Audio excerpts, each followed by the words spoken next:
Hello, everyone, and welcome back to another episode of Live with RYE. I'm your host, RYE, and I am so thrilled you are joining me today. I just want to take a moment to thank you for your continued love and support throughout all of this. It means the world to me, and I truly cannot thank you enough. Before we begin, I do have a favor to ask of you.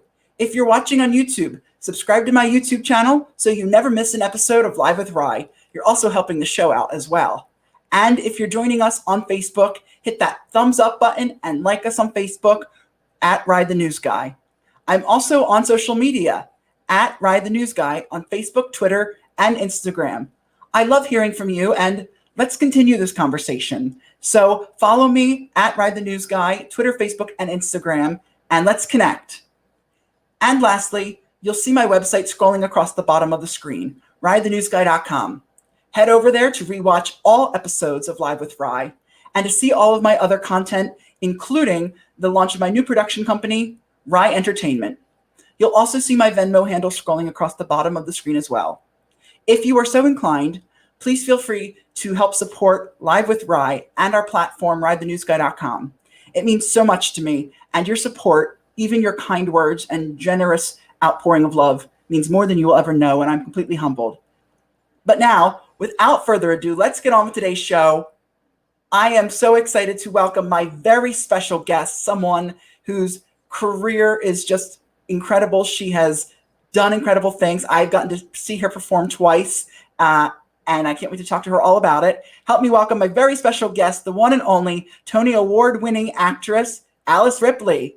Hi, Alice. Hi, RYE. Oh, this is so great to see you. Thank you for doing this. Good to see you. You're welcome. Yes, thank you. So how have you been holding up during the pandemic? And what is one of the things you've learned about yourself as an artist during it? Well, I'm finding that there are silver linings that I didn't count on being there for sure, but they've turned up, and I guess it's the result of taking all that creative energy that is usually reserved for the live performance venue and putting it somewhere else. And it's been a really cool experience as I've discovered those new and different ways for me. So, about me. But me, yes. Gloves. Yeah, we'll talk about it later. But yeah, it's nice to when you start like the curtain kind of goes up on the realization that maybe I could try something I'm not that good at and see if I can get better, because we performers like to focus on the things that we're good at, of course. And maybe the second thought is, maybe I'll pick up a new creative expression, like a language or an instrument. And maybe it's something that is kind of scary or I'm not that good at the very beginning, and get better at. So that's been my experience during the pandemic with my drawing and putting my designs and my art on products. Yeah. And people are really interested and they're interested in taking some of these things home because it fills a niche. It does. You know, I didn't mean to talk about it right at the very beginning, but it is what's come out of the pandemic for me. Because my live performing is not something I do on the side. It's my main thing. So since that's not happening right now, you got to do something. Right, of course. So yeah, it's and people need things like gloves and masks and hats and rugs. Yeah. Yes. And they want to support artists. So it's kind of a cool little niche. Everybody who's a live performer, when you're ready, you can find a new way to express that energy when you're ready. Everybody has their own schedule. How about you, RYE? It seems like you've got a flow going with this. So yes, I have to tell you, this pandemic, while it's been tough, somebody who is a theater person, I work I'm a budding producer, producing is sort of my passion. And so I was, in that field and learning that, and everything went on halt. But the great thing has been I've been able to focus more on my site, this RYE the News Guy, which I've been doing for 5 years. And out of it, I thought, let's make a live talk show, with the thing I love the most, talking to incredible people like yourself and, being able to do what I love, talk and, encompass sort of all my passions of, producing and hosting and, continuing to sort of be able to make art, I guess, but, without unfortunately being live. And how do you switch to sort of a digital realm? So, yeah, I think that we are hammering out the state of the art right now, as imperfect as it is, and it keeps changing, and that's great, because that's kind of what it feels like live until you know exactly what you're doing, and then you do it over and over again. But as far as this goes, this is as live as it's going to get for us right now, and maybe there's a really beautiful way to do it. And so I can see us and feel us all of us live performers instinctively trying to find what that is, to keep it feeling like it's polished, but also feeling like you have to be there. You can't really watch it later. I don't know how we're going to do that, but it almost feels like we're starting to do some of that when there's a live stream that's only available for a short period of time, and then you never get to see it again for a while. That's good, because the live performance is not meant to be rewound and paused and scrutinized in that way. That's not what this is about. You can't overthink it in the same way. And when you're talking about a video that's been like a movie, that's a completely different approach to the medium, which is the, it's a live performing art. The camera either captures it or the audience captures it. And so what I think we're doing right now is not this very moment, but it's kind of like live television, isn't it? Yeah. Isn't it kind of like that? Yeah. And that's it's different. It's different than movies or theater. And somehow we have to, keep it more live. Yeah. Yes. Yeah. And no moment is ever the same, with these live shows and even live television, each moment you will never go back to that moment, right? Every moment is, you can't go back, and you can go back and rewatch it, but you'll never sort of relive that moment live again, And finding the balance between rehearsal and the actual live thing, which is what makes us good at what we do. When I see somebody who's in a mockumentary and you can't really tell whether they're pretending or not, that's kind of great to be able to have that card in your back pocket too, because not everybody can do that. And then you can make the line, can make a scene show or not. But I think that we as live performers, it's good to be able to do all of it and to approach it like you're always learning. Yeah. And this is the time to do it. This is the time to try some things, invest in yourself, ask for people, ask for help. Yes. Whether it's an extra set of hands or, $100 or whatever. That's what Venmo's for, I'm convinced, is to give to other people. That's what it's for. Because you can't buy things with Venmo. I agree. You're totally right. Just leave it there. Leave the $50 there, and at some point, give it to somebody. Exactly. Or $5 or whatever it is that you want to do. But I don't know. There's some there, and that's the result of not showing up and somebody hands you a check. They Venmo you. Right. So the IRS already knows about everything, so don't worry, you guys. This isn't a big reveal. Oh, I don't think it's going to be a gotcha moment. But you're right. It's important to ask for help, and it's important during this time, I think, as creatives, for us to explore, to try new things, to see how it works. We're all sort of, even with myself, we're learning how to revisit art, visit the creativeness in this new digital realm, try things, things that you normally wouldn't. And I think that is also what makes, while it's not live and it's never will replace live entertainment, it's still sort of a beautiful thing, a pure thing to see. Yeah, invest in that as well. It's you just take 10 minutes a day. Yeah. It sounds like, oh, Alice, but really. And then after a while, you start to get good at it. If you do it regularly, you want to do 20, you want to do 45, because now you're getting kind of good at it. It's fun. Yes. And you want to do more of it, because then you can kind of be happy about how you just learned how to be better at something, You're right. And then you might start making a bigger deal out of it. You make a business out of it or something, or not. But it's nice to have these skills and it's interesting. Something I've learned during this pandemic is how to shift gears with that same creative energy. You wake up in the morning, you go, who wants to play? You know, we go to rehearsal at 10 a.m. or you get there at 9:45. That's when you're supposed to get there, or earlier. But if that time comes and there's nobody to play with, you know, it's okay if you wake up and you don't want to get out of bed. It's almost, you know, part of the process. But at some point, you're going to want to get up and practice or sing. If you ever get up and want to sing in the shower, you know, all the time. I got news for you. You're an artist who wants to practice. I'm telling you. The thing is, I talk about myself as an artist because I only represent myself. I'm not going to represent everybody, but I think everybody is, of course, an artist. Of course, everybody's an artist. It's about choosing to do something with that feeling when you get up in the morning. And what you do is you look at what's around you and you take what's at hand. And this is my mission. This is my theory or whatever. Take what's at hand and use it, you know, creatively. So if what you have is three things, a pen, a piece of paper, and a stamp, you know, write a beautiful letter.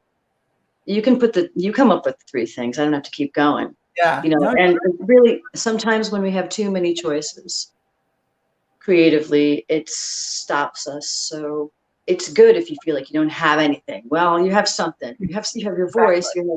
You can cook. Probably everybody has a kitchen.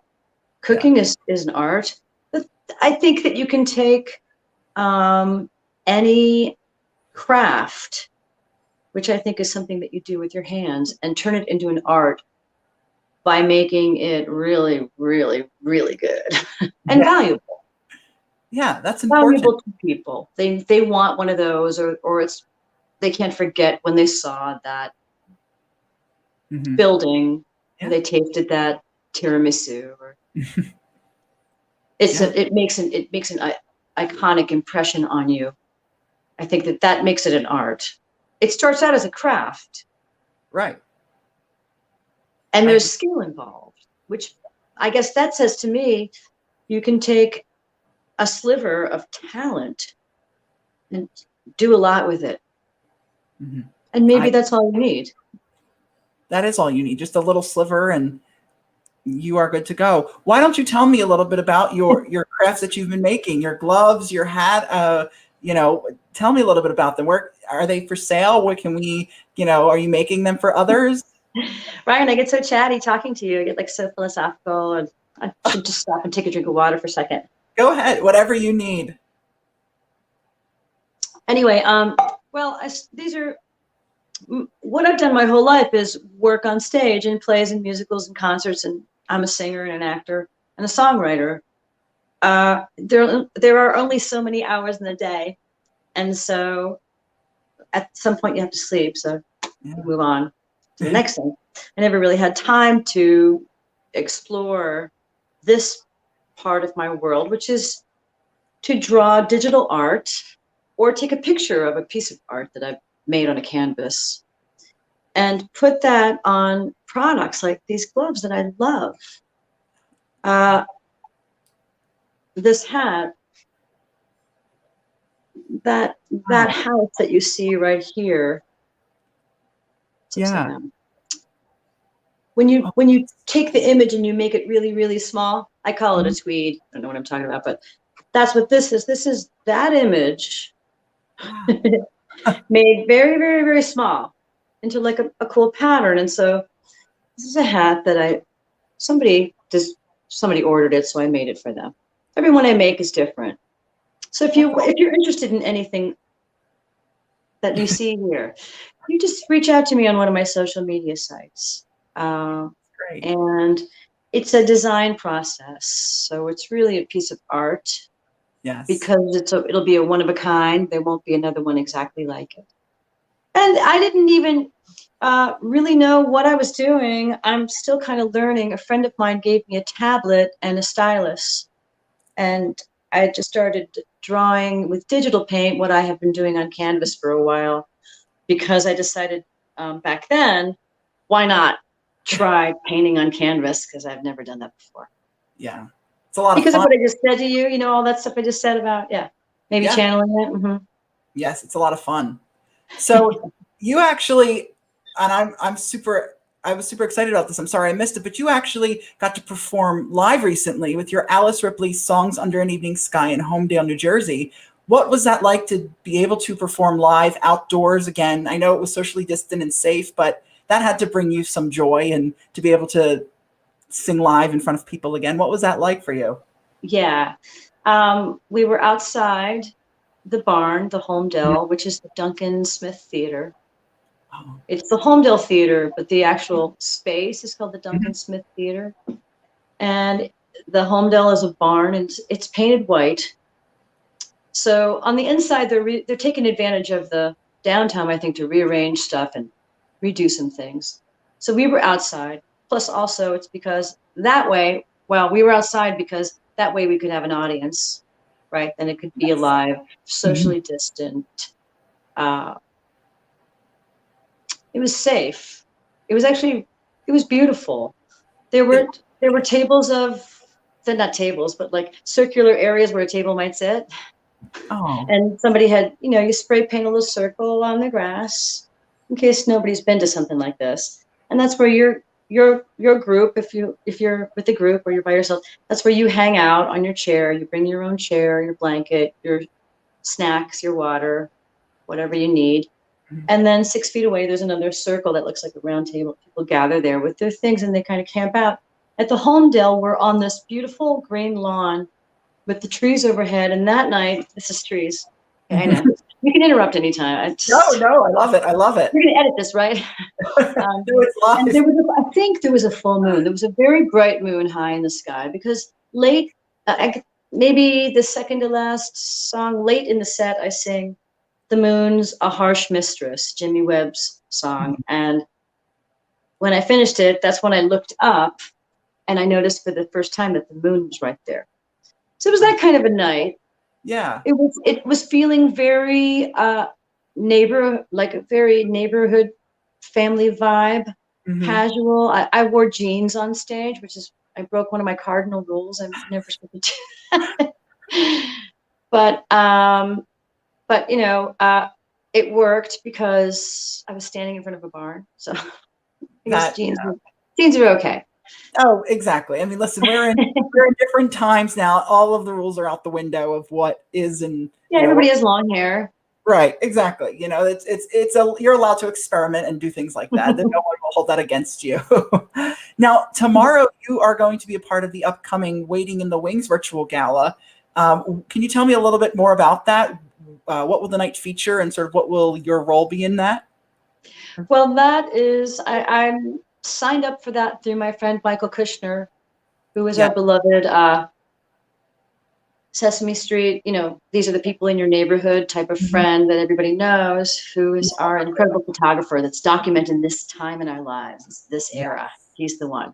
He's a great person. I love him dearly. So you really should be talking to him about it because he's the one who knows everything about it. I was asked by him to come on to the live stream and be Alice in some way in order to maybe get people to donate some money or inspire somebody to feel happy that day and want to be kinder to somebody else.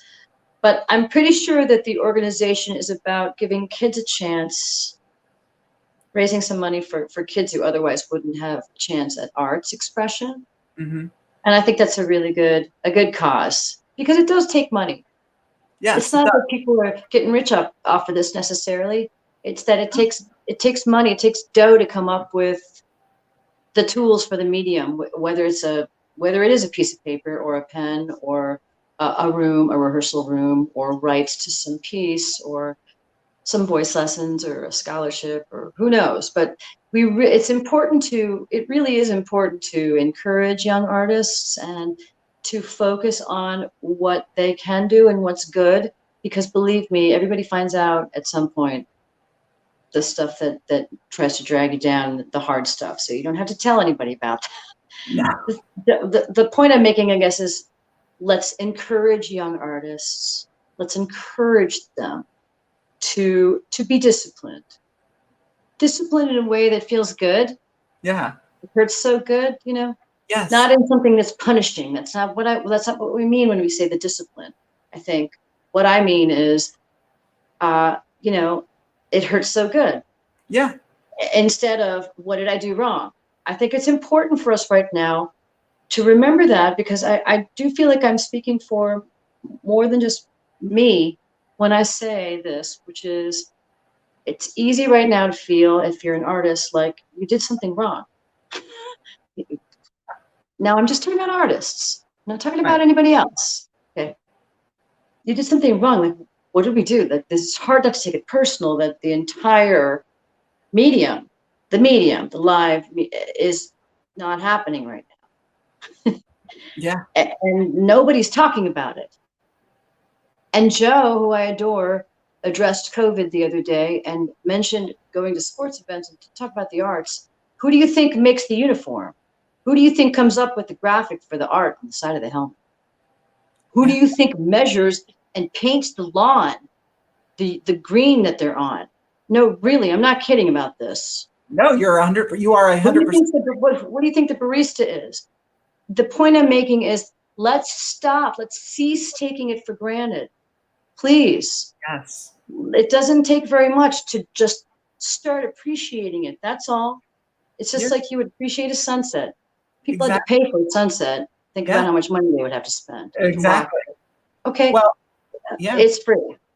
And I think that's been sort of the biggest thing that I've noticed during all of this, is how much people are finally realizing that, you know, art, this is a passion, this is a career, this is not something that is just a leisure that people do for fun. You know, in the beginning, it was so disheartening to see people dismiss the theater and dismiss the arts, to, you know, say, oh, it didn't matter. But, you know, what we all do is art is vital. It is the lifeblood of the world, of the culture, you know, and we don't have that right now. And I think, as you said, people are taking it for granted. And I think this has been a real awakening. And I hope that on the other side of this, people who are not in this industry will realize just how vital, how important, and how special the arts education, theater, all of that is to our society and to our world.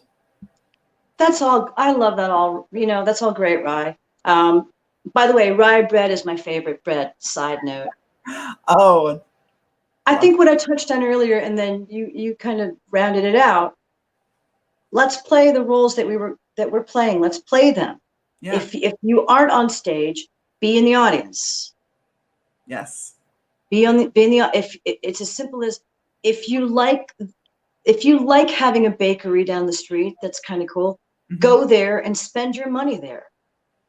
You know, find a reason, buy something from somebody, from a business that you believe in. Find it, because it's real. It's not just a concept, it's a real transaction. And donate directly to artists, especially right now. You don't have to be shy about that. Mm-hmm. Here's the thing, Rye, that I think that I was, you know, when I said I think I speak for a lot of people, mm-hmm. We didn't do anything wrong. We didn't make a wrong choice, and we aren't needy or, you know, somehow needing to be fixed. What we do is come up with something out of nothing. We live in conjecture. And when you're not on stage or you're actively creating, we need you. I was going to say you're supposed to. We need you to support us. You are literally the wind beneath our wings. And what happens when a bird has no wind? It hits the pavement. I'm not saying that it's your responsibility. I'm just clarifying that that's our job, artists. I mean, it's not your responsibility, whoever you are, to make it work for me. No. But it's part and parcel to what I do to need an audience. That's it. Yeah. I mean, no one's going to argue with that, right? Emily Skinner and I joke about how, you know, when we thank the audience at the end of our shows, we say, I don't think you understand that this isn't just a phrase. We really appreciate you, because without you, there's nobody in the audience. Yeah. And we would be up here doing this just for our own entertainment. That's not to say we wouldn't be doing it, because we would be, but it wouldn't be as much fun because you wouldn't be here, you know. And so let's do our job as the audience and to understand that artists, by the nature of what they do for you, as the audience Mhm. need you. And artists, you are not wrong in feeling like you want support. It is what a cobbler needs a shoe. We need the wind beneath our wings to make magic happen. And it's not just a luxury. It might seem like it, but if you take the meringue off a lemon meringue pie, it's not a lemon meringue pie anymore. It still needs to be there, the support and all of the trimmings, because what we do is a garden. It's not something somebody does in a studio somewhere editing all night long. What we do is literally a garden that you plant, and then at some point it blossoms. It takes time, it takes care and attention and love. And of course, everybody wants that. So all we have to do is remember it. We just have to remember, hey, you know what? Maybe instead of, and I'm not saying don't give to big organizations. That's not what I'm saying. But sometimes it crosses your mind, I wish I could give directly. Do it. And it doesn't have to be as much as everybody else. Just give $15, give $5. We're just like you. We need money for a Metro card. 4 donations of $5 is $20. And I'm speaking for everybody right now, especially the people that are really, really struggling. And I don't think that I'm one of them at this very moment. I'm really grateful for that. But there are people that are struggling, artists who normally don't have the worries that they have now. Give directly to everybody has a Venmo. Just give them some money. Just do it, because it's going to be spent on, we're not going to go out and hang out at 54 below, Studio 54 and like do cocaine all night and stay out all night and all that stuff. Like, that's not what we do. We're going to spend that on a Metro card and on food and on our pet sitter and on our insurance and on, medical, whatever, hairspray, whatever we need to make the magic happen. And so thanks for letting me underscore that, RYE, because I think it's important to mention and give to the big organizations too. But we need it now. We need it yesterday. I know you do too. We're in the same situation. We needed it 8 months ago. Because it's not just an emergency that happens for 2 weeks. Now it's like every month. How are you going to pay your rent? How? So can we find ways to come up with new ideas on how to barter with each other for what we do? Somebody, does something for you, and then you do something for them. And it becomes more of like a trading thing, and sometimes money is involved and sometimes it isn't. But I think that it's good to think in terms of just basically supporting each other right now, directly, like the direct outlet, because we are all isolated in our little apartments. Some people are alone and overwhelmed, and I think that when you see that somebody put $25 in your Venmo, who you didn't even think would be thinking about you, I don't know, somebody might judge this, but it inspires you to get up and go do something. It inspires you to get up and go create something, because you don't have to worry about this part of the money right now, because you have enough to eat today. It does come down to that sometimes. It does. It really does. And it is like, it's mercurial. So you don't know, you could be doing good this month and next month, whoa, one way or the other. And that constant support and if you can't give money, we're talking about money. Okay. But if you can't give money, just give love. That's all. Maybe that's even more important, to give the support and love of letting somebody who's creative and trying to make it work. Let them know that you're thinking about them right now. Let them know that it matters that stuff's been put on hold. It doesn't have to be a big, long thing like what I'm doing right now. It can just be one sentence. It's enough, because we're always listening, aren't we? Yes, I'm going to shut up now. You talk. I want people to look at you. Oh, no. Alice, please, I could listen to you talk all day. You are so insightful. Too much, I know. No, you are so insightful. I'm used to it, though. I'm used to myself being too much. So, well, I love it. Love myself anyway. I love it. Well, one of the things I wanted to ask you, and I'm so happy that it finally happened for you, was you finally got to play your dream role of Norma Desmond at North Shore Music Theater last year. I want to know, what was that experience like for you to finally bring this dream role to life on stage, and what did you learn about yourself as a performer? It really was.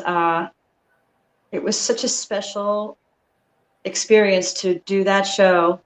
Mm-hmm. Then there at the North Shore specifically, 25 years after I had been in the Broadway show and the original company of Sunset Boulevard as Betty Schaefer. Yeah. 25 years later, now I was at the North Shore. And the reason why it's important that it's the North Shore, important to the story, I'll get to that in a second, but the 25-year double whammy of like the 4 Hollywood spotlights that felt like coming like all at once on me, no shadows anywhere. You just feel like $1 million. And so I had that. So the tidbit about the North Shore Music Theater was that the only other time I had performed at the North Shore Music Theater, which is where we did Sunset Boulevard last fall, was when I did Sweeney Todd. And that was the second time I had done Sweeney Todd. I didn't do Sweeney Todd on Broadway, I did it in college. But so here, this is just a cool little tidbit for anybody who cares. So the North Shore was at the center of me when I did a show for the second time. The same show. Do you ever do the same show and then play a different role? Hardly ever happens, right?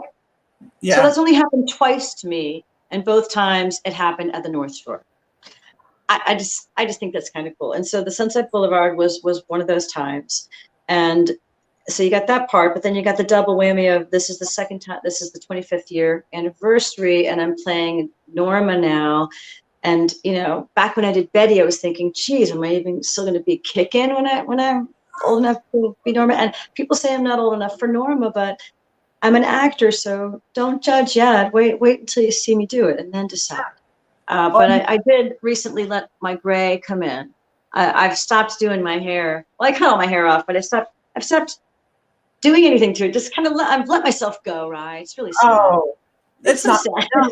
We all let ourselves go. Listen, it's in quarantine. I think we're all just doing it all differently. Norma was so incredible, and I learned something really, really interesting. I thought I'm more like Norma Desmond than any character I've played. Really? A lot of people think I'm Emily Skinner, and other people think I'm Diana Goodman.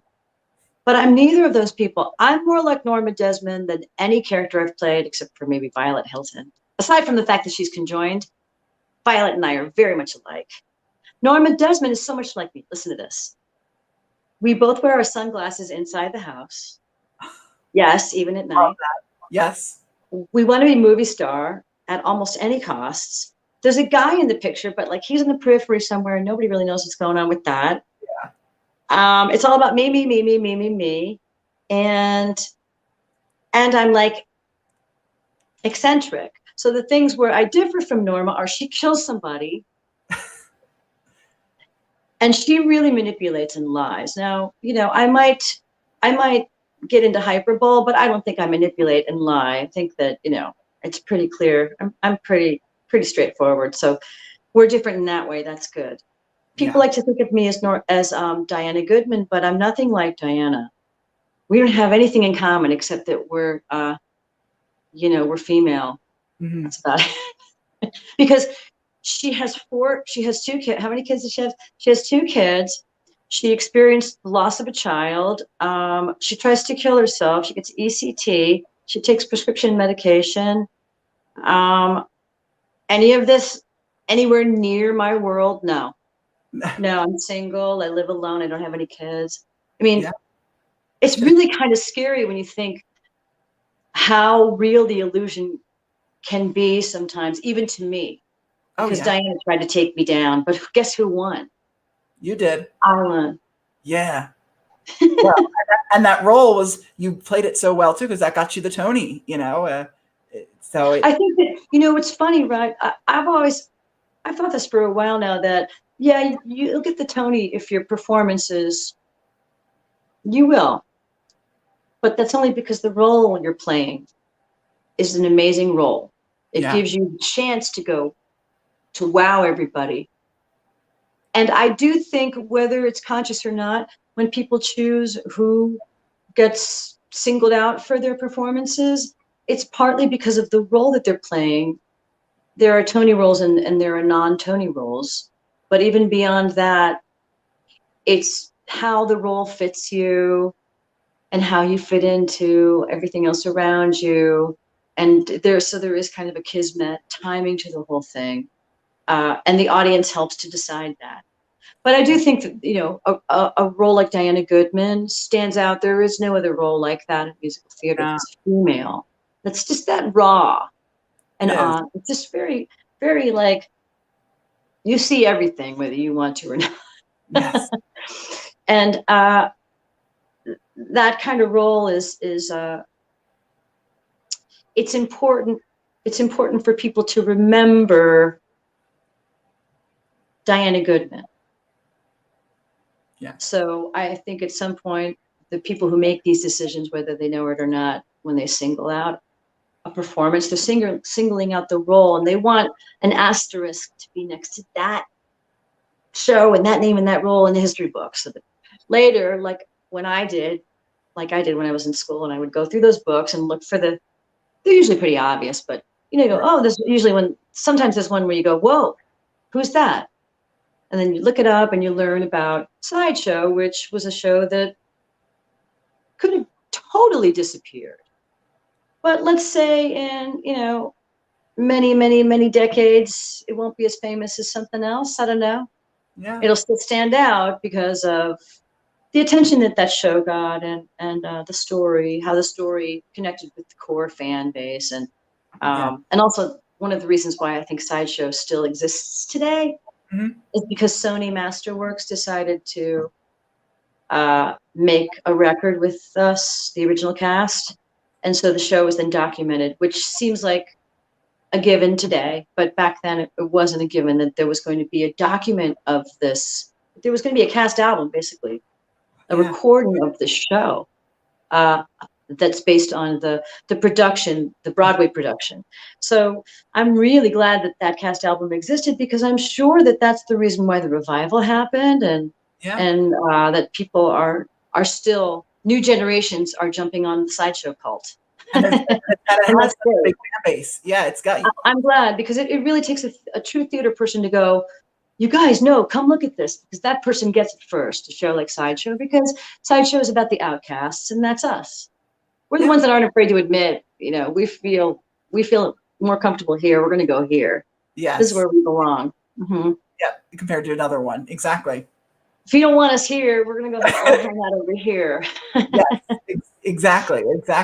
Well, I was just thrilled to see that you finally had played it, because as I mentioned to you when you came on, I've gotten to see you perform live twice at the Green Room 42, which is a very intimate and small cabaret type style club. Okay, you're talking about Norma now, right? You're sticking to the subject, right? How dare you? No. Well, I'm still on Norma, but I was saying, as you talk about in your shows how this is your dream role, you wanted to play it, and you mentioned, people would say to you, oh, you're not old enough, but it was your dream role, and it just made me so excited to finally, you could have played that, and you should have played that, years ago, and it just made me so happy to see that you finally, were able to play it. And when you sing As If We Never Said Goodbye, which you sing in your shows, I mean, it just brings tears to everyone's eyes and brings the roof down. It's, it was incredible. So I was so happy to see, and I'm so glad you enjoyed doing it at North Shore. You're so sweet, Ryan. That's really sweet of you. Well, I mean, in my idea, Norma, a character like Norma or like Martha in Virginia Woolf, they're in their 50s, and they're viable beings. They're viable. They're still, they're in their prime, basically. They're not over the hill. They're not, one, I don't know what the expression is, like you're about to give up on them, or no. They might be scary, but I think that those characters are like Mrs. Robinson in The Graduate. That's how I see them. I don't see Norma Desmond as a crazy old lady that you want to get away from. No. Why would Joe isn't stupid? He could probably have anybody of any gender that he wanted. Yes. I do think that Joe and Norma, their attraction is about sex. Actual sex. Now, what that is, I don't know. You'd have to come up with that and let me know what you think it is. But whatever their rules are, it's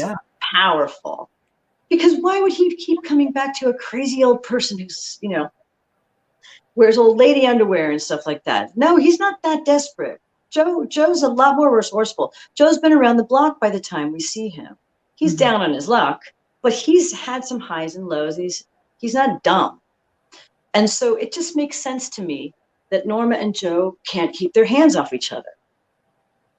You know, and it's a nightmare too, but we all know that that's possible. Yeah, exactly. You know, you can't live with them, you can't live without them, the plate throwing kind of thing. And then you end up passionately this, that, and this by the pool. It's great.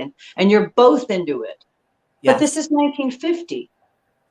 So Joe's not going to show it. He's all into the macho thing. I mean, it wasn't just in the movies. That's how guys were. And Norma's seen it all because she started young. Yeah. And, you know, so that's like 4 solid decades of movie making. Like, she knows it better than anybody. But people in Hollywood judge, and so she's not valuable to them anymore because she's not young and beautiful in the same way that she was before. That's my theory. And so therefore, Norma, also like Mama Rose, is another one of those. All these women, they need to be sexy. That's why Bernadette Peters, and with all due respect to everybody else, because everybody else that that has played Gypsy that we're all supposed to know, they're all awesome. Oh to me, God. Bernadette Peters is the queen of it. I got goosebumps. Because Rose, you're Rose. I always get names. She should be sexy. You should go, damn, man. Maybe she's right. Maybe she could have been a contender. That's how it should end. You know, and you think, look what she gave up. I mean, nobody wants to look at what women give up, because then we feel bad about not calling our mothers enough. But, you know, this Gypsy ends with this, it's just bonk. It's like, we turn the lights on. It's really a brutal ending, and I love it. It's almost like performance art at the end. You just let the lights bump out. You're like, what just happened? Did somebody just put a Mickey in my drink and take advantage of me? Why are my pants down? It gives you that feeling. Right. Okay, that's going too far, Alice. That's not funny. It's too soon. No, but you're so the you're point right. I'm getting to is that Bernadette Peters, that's what I'm talking about. Exactly. Like, I would love to see her play these roles, and then I'll follow in her footsteps as closely as possible. But I'm listening to her train and genuflecting the entire time and throwing roses at her and saying, I love that you don't eat crackers, Bernadette. That's why you're so beautiful. In certain ways, not always, but in certain ways, that's why. Well, I hope that is your next role, Mama Rose, because that would be, that would be Don't incredible. you think so? Isn't it more interesting if Joe and I mean, there can be a huge age difference. Yeah, there can be. And let's make it as obvious as possible. I mean, he is way too young for her. Like, remember the first time we saw Demi Moore and Ashton? It was like, good Lord in heaven above me. He's younger than her son would be. And let's do something like that, that's where we get people uncomfortable. Yes. Instead of Joe being, Joe basically lowering his standards and Norma being somebody we just want to get far away from. It would be the opposite of, like, we're kind of rooting for them to get together, so that when he breaks up with Betty, you don't know who to be rooting for. Sorry, you guys, if I gave you a spoiler for Sunset, but Betty, it's so poor Betty. She deserves her own song. I told Andrew Lloyd Webber, I used to tell Andrew, I asked him, would you write a song for Betty Schaefer? She needs a coming of age song. And he just looked at me and blinked. I don't think he took me seriously.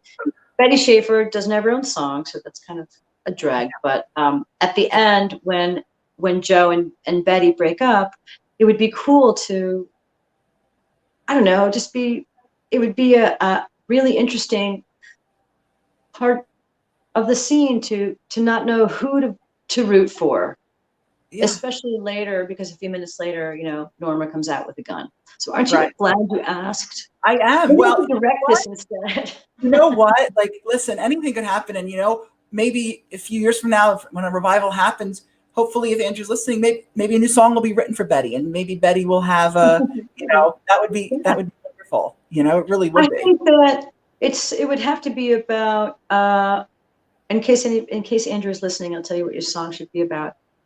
No, it would probably have to be, it's a sign of the time, a sign of the times, I think, is the 50s really kept women in their place. And Betty is, in the 90s, she would have started a rock band, maybe. She's kind of rebellious for her era. But because Betty's so hardcore aggressive, Mm-hmm. she loses out on the intimacy, because the in the 50s, what was sexy was you let a man bowl you over. You know, it's not about you bowling them over. That didn't come until later. You let a man just sweep you off your feet. And so that's what Betty was supposed to do, but she didn't really let it happen in the same way. Like, because Betty starts out very first scene, just so clever, you know, makes Mm-hmm. like Mrs. Maisel the whole way, right? Like, just really makes everybody go, where's that mind coming from?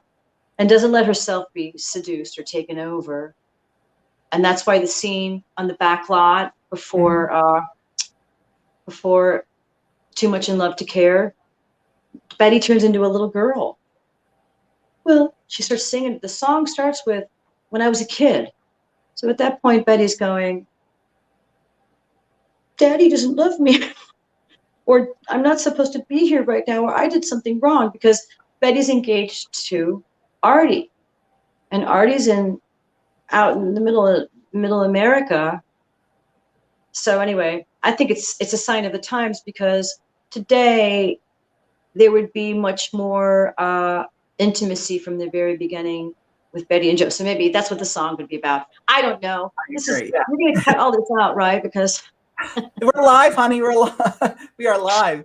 I just go on. I know that's my big joke. If I say it 3 times, it'll be even funnier. So as this new birth of theater happens, as we get into sort of a rebirth, how do we as an industry go forward to be better, to be more fair, to be more equal as an industry for everyone? Oh, wow. If I knew the answer to that, I'd just whip it out of my pocket and go, here it is, you guys. But I think the answer to everything is probably thinking about other people first, and finding a way, and this is practical, finding a way in that moment to bridge the gap between you and them. So let's say most of the time you won't have a plan. You'll just stop in your tracks and go, I need to give that person all these ones in my pocket. I know I have 19 $1 bills in my pocket because I put them in there a few hours ago. And you stop and you listen to that voice. You stop in your tracks. Yeah. So more of that. It is sometimes about listening and giving something. Sometimes it's just about listening. You stop and you listen. Those are probably the 2 things that need to happen. But if we put the other person first, and I'm looking in the mirror when I say this, because I need to learn it and practice it as much as anybody else, and then find little ways to connect. So if I'm standing in line and I'm buying, I'm buying some potato chips and a Snapple, and there's a guy behind me in a wheelchair who's waiting patiently while something takes longer than it should. Normally, in New York time, everything goes really fast. And he's really kind and patient.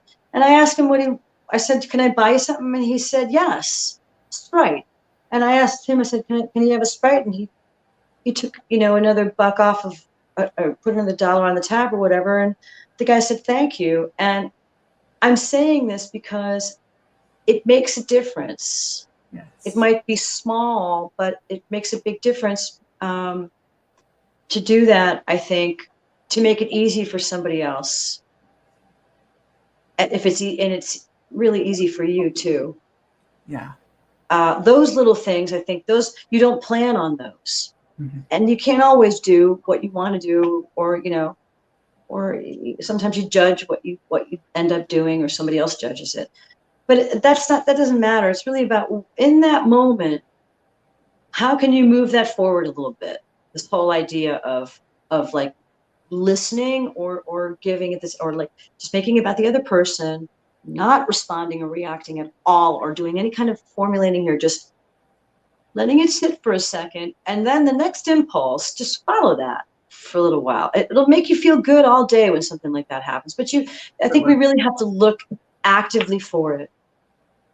So I'm talking philosophically in the big picture instead of practically, and I think that's maybe a good thing for us to be doing right now, to be thinking in terms of philosophy. Maybe we're going to tweak our philosophies about things. We need to. Yeah, I agree. Mm-hmm. I agree. So Yeah. as we wind down, I would love to know, what advice do you have for aspiring performers, and how can they find inspiration during these times to continue their craft and passion as That's a artists? great question. Well, watching something like this, I mean, this is a good way to do it.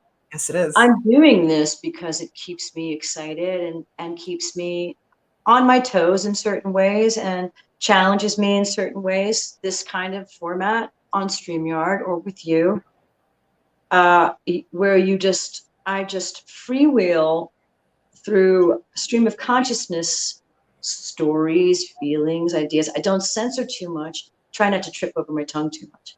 But I think this is important because, look, I love to rehearse things too and have things prepared, but it's kind of fun to shoot from the hip too, because that's what we would do if we were sitting around with each other in the backyard, drinking our iced tea or whatever, drinking our coffee. Yeah. We'd be talking like this. And hopefully we would be listening more than talking. And that's something that I'm getting better at, is to leave points for people to interrupt me as I go off.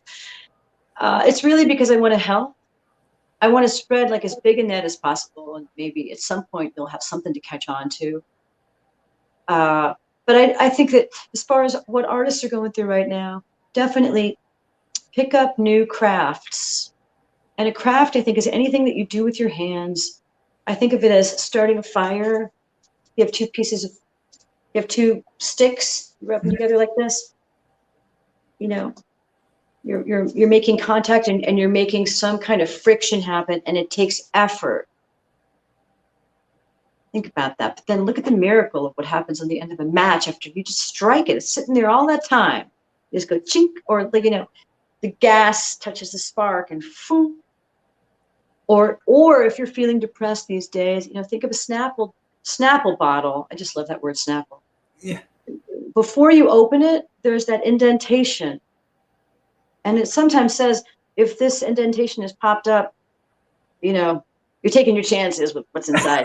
Because once when you open it and it pops, you can't get it back down again unless you put it inside a machine and it does whatever it does. So the idea of depression, it's dented. Okay, it's static. It'll stay like that forever unless something makes it explode. But it's going to take effort. Sometimes you have to ask somebody to help you. Take this metaphor as far as you want. When it finally pops, it's like it takes effort. That's why exercise or asking for help, like, these are two things that can really help you if you're really feeling down and dented. But don't forget that once it pops up, it'll never go back down again in the same way. And there's some real freedom in that, and look, I can talk in terms of imagery and stuff like this because, like I said, that's our medium, that's our currency. And it's good to talk in terms of that sometimes. Yes. People who don't really know what the hell we're talking about, they might get a little uncomfortable, try to discourage it, but don't be discouraged. Every now and then it's good to talk in terms of this because we use our imagination. We need to look at all the corners of our imagination, and can you keep up? Can I keep up with what somebody's saying or the metaphor that somebody's coming up with? But now I'm not talking about metaphors. I'm talking about like cleaning your kitchen, doing your dishes, finally getting yourself a new rug, getting rid of that one, finally making that connection so that your maintenance guy comes and gets you a new washer or fills in that hole or like does it. That sink thing's been broken. The sink's been broken for 10 years. Finally fixed. Do those kinds of things. So it's taking care of business is a craft. And it's like a big umbrella and all these subsets underneath it. Taking care of business, all kinds of stuff. Everything from brushing your teeth to people are into flossing to keeping up with correspondence and doing your homework. But cooking is a craft. Nannying is a craft. I can only imagine parenting is the ultimate creative project. Quilting, painting, of course, drawing, cleaning is so you get it, right? Motorcycle maintenance. I mean, it's everything can be an art. Yes. But a craft is something where you go back and you polish it again and you make it a little bit better and you tweak it So whether it's a script or whether it's a table that you're sanding down or a conversation that you're trying, you know, a snag of a problem with personalities you're trying to deal with at work, or like a family thing where you're trying to get somebody to see your perspective or to forgive you, or these are all things that I think can be done artfully, and they're more successful if they're done artfully. And you can start with conversation. You can start with cleaning your kitchen. And those are things that fall under the taking care of business thing, like paying your bills, that are necessary. And you can make them artful, and then it's just more fun. And then once you have a clean kitchen, now you want to cook. Now you're getting into real creative stuff. Once you've defragmentized your computer, do they still do that? I don't know. I don't have one. Now you can actually, you have enough space to start writing that play. Once you clean all your makeup brushes, you can have somebody over and you can use them on someone else's space, and you can actually get paid to do someone's makeup. You get the idea, right? Yes. But you first have to clear the space.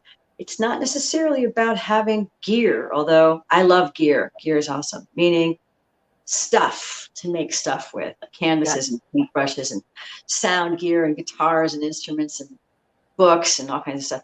But you really only need three things. And we are so blessed right now. If you're watching this right now, probably speaking for you, about you too. We're so blessed to have so many things, such an abundance of gifts that we've been given to live with. You can find three things. And if you're a singer, one of your tools is your voice, right? Another tool can be movement. Throw something else in there, and there you go. You've got like three different tools to work with. That's about it. I would say start with what's close to you, what's at hand, and make something beautiful with it. And the best is when you make something beautiful out of something that was ugly and awful, and you make something beautiful out of it, whether it's a zucchini or I'm not saying zucchinis are ugly. Don't write me letters, you guys, but you know what I'm saying. Yes. A bad feeling that you turn into a song, or like a fight with somebody that really hurt, and then you draw them a painting of love or something. So yeah, that's preferable, but just make anything. Just put some stuff together, and then do it again and do it again and keep practicing it. And pretty soon you're going to have something that's pretty good, and you're going to want to share it with somebody. Then you know you're really onto something. And good luck with that, because that's when the work really begins. Yes, that's when the exciting things happen. Yeah. And there's just, I mean, I joke, but the work is just keeping up with everything, all the gifts you've been given, keeping up with it, and making choices about what's important to focus on, because we only have a certain amount of time every day. Mm-hmm. We've all decided that time is real. No, probably isn't, but we act as if it is. And so I always use Beyonce. Like, look, she has the same amount of hours, or Lady Gaga is amazing. She's so gifted, and she knows how to take advantage of her time, meaning it doesn't seem like she wastes too much time feeling bad. And it's okay to feel bad. And we all know when we cross into that moment of, okay, I guess I'm kind of feeling sorry for myself right now. That's a good time to go get up and help somebody else. I don't know about you, RYE, but I feel light. I feel especially after the election results, because it seems like we were divided between people who care about human rights and people who don't. And so I'm really glad that the human rights won, because to me, that's a non-negotiable. And I think it's probably non-negotiable for everybody, but they're just unconscious about what they're really doing when they say that it doesn't matter or it doesn't apply to them or whatever. It's just because, again, you can only focus on so much at a time. And that's why we always want to try to look at the bigger picture and think about other people. Yes. Think about love being the only thing that's real. Anything that's not love is an illusion. And I'm glad I'm saying this, because I need to hear myself say it. It's fun to work in the illusion, in the shadow, and to get some interesting stuff out of it. But if we live there, you can't live there. No. So if you feel sad, if you feel depressed, if you feel like, why is everybody else doing stuff during the pandemic and I can't come up with even this that somebody asked me to do? Why am I so, it's okay. It's where you are right now. It's part of your process. And I think if you could just remember, and Alice said to honor the process, look at all your feelings, and then get your ass up and like move your body and do something to focus on the good stuff that's real. I don't believe in positive, like fake positivity. No. But when it's real, yeah, like just shower yourself in it. Take credit for being alive, because just walking on the earth and making sense of it, adulting basically, is not easy. No. And if you're even doing it half as good as you think you should do it, congratulations. That's great. Keep going. Just do the best that you can. And I think it helps to have a perspective of people that are less fortunate or having a harder time, from my view. I can look at the struggles I'm going through and ow, but man, I look at them from here and it hurts more. I can't even imagine how much it might. But that's not to say we should compare pain or judge somebody else's pain, or even judge your own pain. Mind your own business, mind your own pain, and cherish it and respect it. And then just say, you may go now. And I feel like right now, because of the shift that's happened, it has happened. It's real. I feel lighter. I just feel like I'm represented in a way that shines back and makes it real. And I see that in everybody around me now. To me, a representative is supposed to represent you and make you remember that everybody is represented. And I feel like that's starting to happen. So it's not like me to talk about stuff like that, but I think it's important to mention it because it was a very close call. And it gives me pause. Yes, it gives a lot of people pause. Yeah. You wanted to stop and talk to people and make sure they know what they're doing.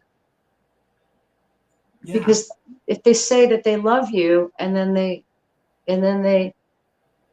act differently, we can't stand by and pretend like we didn't hear it anymore. And so it could be good though. Maybe won't be as hard as we think, but we do have to make that first step to say, wait a minute, hold on a second there. Call out things as nicely and as lovingly as you can. But the thing about that I learned in my therapy is when, because I never had therapy. I never felt like I needed therapy until I started playing Diana, and ever since then I've been in therapy. But one thing I learned about it is that it's a long-term investment in yourself. Yes. And so you're constantly reevaluating who you are and what's important to you when your instrument is your physical body. Your body replaces every cell in the body every 7 years, or so. It's going to keep changing, and so our commitment to what we do, I think it's useful to think of it as a flame, an eternal flame that needs some gas or needs something to keep it going, but that's it. And if you ever think that it's out, it's not really out. It's not really out. And to just keep going forward, and to remember that this creative life that we've signed up for, really, the experts say that it pays off after you do it over a whole lifetime, and that you're only doing a disservice to everybody if you only dabble. But that's not to say that you can't just dabble. You can. But if you intend on doing it for like really doing it, I think it's important to know that you better be thinking about that. You're doing it for your whole, like this is the life, your whole life, because maybe the good stuff is going to come later. And it takes a lot of time for something to season itself when you're talking about the charisma that's involved and the skills that are involved, and sometimes that takes some time, and it's worth investing in, because if you start out on this creative path, you might as well go the whole way. And if somebody tells you that you can't do it or you need a backup job, just say, well, if I pass the bar, if I went to law school, it's not a guarantee that I'll pass the bar. Right. And if I pass the bar, there's no guarantee that I will ever get a client. And if I get a client, there's no guarantee they'll ever win a case. So why doesn't that person need a backup job? They don't. The point is, you don't need a backup job. Just do your job. This is a real job. All you have to do is scroll through Netflix and Amazon, like listen to all the music on all the music servers. Those are all like real people. They're not just one-offs. You don't get a one-off and then like become like a huge band that sells music forever. No. And for everyone that we love and see, there are all these other people that are just making, that are doing fine, that are unknown. And so it's a real legitimate field. And if somebody tries to discourage you, just go, don't worry, I got it figured out. Yeah. And then just walk away if you want. But then you better have it figured, like you better have a plan that, or at least start doing something at that point. You can't just walk away and go, everything's going to happen on its own. No, it really is. What we do is a blue collar job, and it's blood, sweat, and tears. And that's what I like about it. So I know I should probably give you a chance to talk again, because it's really nice to have somebody to talk to, right? Yes, of course. Well, you're such an inspiration. And as you know, as I said to you, I mean, this is a safe space, an open space for you to be yourself, for artists to be themselves. There is no judgment. There is no, there's no edit, that you be yourself. So I love that you are so honest and raw. And as I said, just so inspirational. You're inspiring me. Just hearing you say all this, and I know you inspire others too. So, you're a real inspiration. Don't apologize. This is what platforms. I know. I'm working on that. Don't forget that it took 10 years for Lin-Manuel to write Hamilton. I guess that's what I heard. Yeah, that's true. 10 years. So there's some real wisdom in that. Just let it happen. Give it time. Slow down. You can take some time off. You can take a break. You can prepare. You can have a moment before. You can have a wind down of whatever it is. You can practice and practice and practice a lot in 10 years.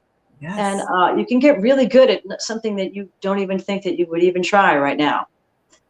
That's really exciting to me. So here, when we're home in the pandemic, I don't know about you, but I have more time at home to do stuff like that, to practice, to take care of my body, to stretch, to maybe do some yoga, or read a little bit more self-care, which is always a good thing for us. Yeah, you don't get to skip on that. Yeah. That's really important too. I'm glad I remembered right before we ended to slip that in there, that the self-care is not something people might roll their eyes, but it's necessary. Yes. We have to do these things because this is our instrument, and it's not just the collarbone and the skin, it's the heart that's inside. And the heart is not just a muscle, it feels. And you got to take really good care of it. They say that the heart is more important than the brain, as far as everything in your body, everything, even your feelings and your thoughts, that more of it comes from your heart than your brain. So you can't really be too prepared. You can't practice too much, and you can't cherish yourself enough, too much, I guess.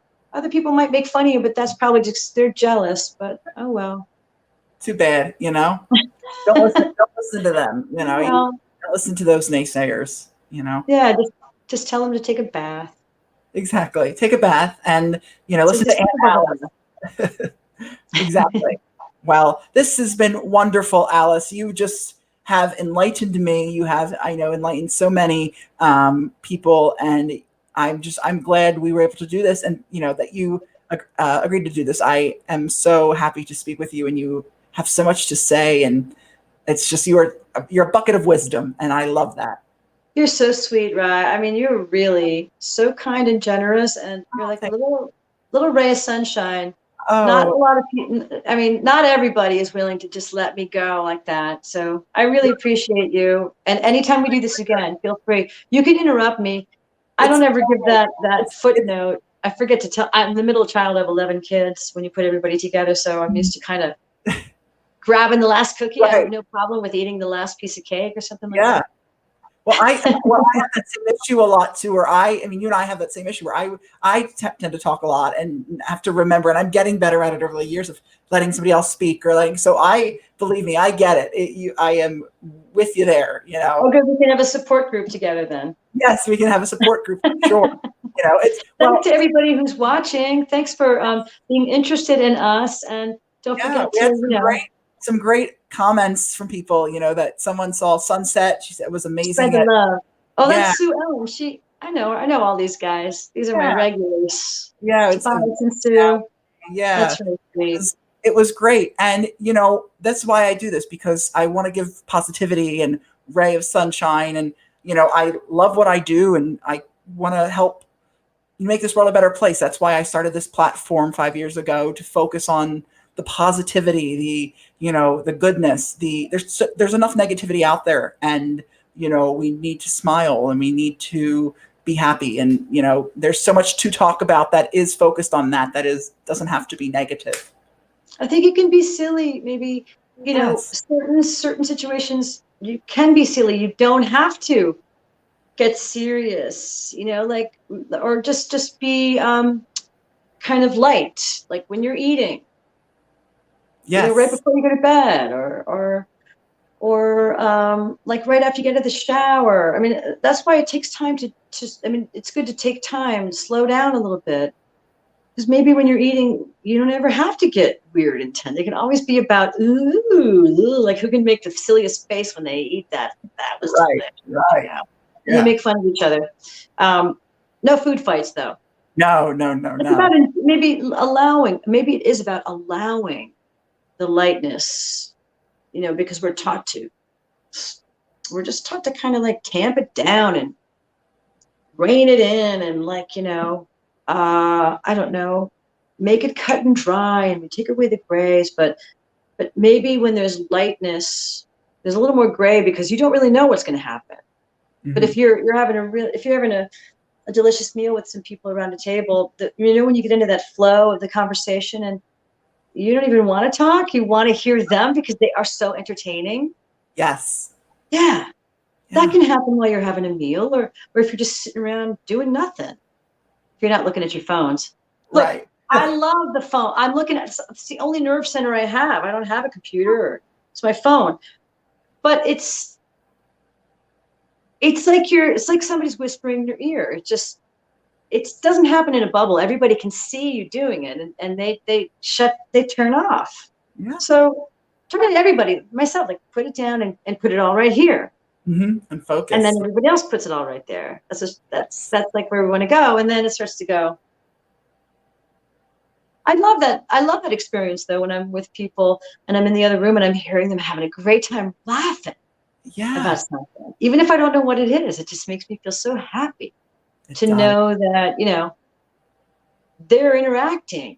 And when I have this going on, it's not the same. I can be totally aware. I wouldn't drive, but I can be totally aware, but I can't really interact because my eyes are here. I don't know. Maybe it's about eye contact. No. Yeah. What happens when that chemistry starts going back and forth, right? Yeah. It's not the same. So, I just cannot. So anyway, we probably have to go. Because people don't want to leave and they feel bad. It's okay. I don't want to keep you. Your time is so precious. So one of the things that's so neat though is that, we can do a marathon. We could do all day and all night. Yeah. Who's gonna complain? Exactly. Well, and again, I love that it doesn't have to be like television where it's down to the minute. And we have to have all these interruptions. Mm-hmm. I love that we don't have to jump to that and we can do whatever we want. Well, but there's a point where I usually go, I have to go to the bathroom and I need to get something to eat. Like that's usually what it comes down to. And that's why I created this digital series, because I wanted to do it on my own and be uninterrupted and not have to deal, the studio networks and TV shows are great, but to be able to be unfiltered and unedited, to be able to talk to somebody for this long in such a great intimate conversation that is, not worried about, commercial breaks, you got to do this, you have to talk about this segment. So it makes it more real, more authentic. You get to hear so much more. I'm all You know? for the other version too, Yes, me but too. it's Oh, nice of to course. have this because there Yeah. are some people that will want to watch the whole thing, you know. So why Yes. not? If we want to do it, why not just go ahead?